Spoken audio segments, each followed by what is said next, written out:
Dobar dan, ja sam Marija Miroslava Krelac-Loza, pozdrav iz Kočovambe iz Bolivije. S ovog tihnog mjesta želimo toplo zagrliti sve naše sunarodnjake, koji su jednog dana nakon krize kroz koju je prolazila Europa prije gotovo jednog stoljeća došli u ovu zemlju po trazi za novim životnim izgledima, uspjeli stvoriti obitelji potomke i ostvarili svoje živote ovdje. Bili su primjer rada razvoja jedinstva, stvarajući društva koji im omogućuju da ostanu ujedinjeni i budu solidarni sa svojim sunarodnjacima.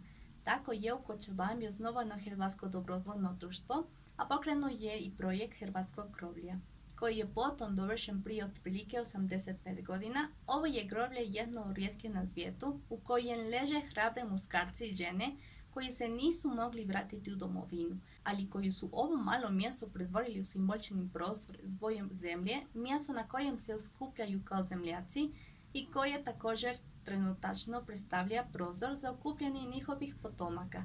Svake godine Hrvatsko dobrovoljno društvo odaje počast svojim pokojnicima na dane Svete svetom misom, koja će ove godine zbog pandemije biti virtualna, ali to neće biti prepreka da se svi Hrvati, njihovi potomci, ujedine molitvi za bolju budućnost.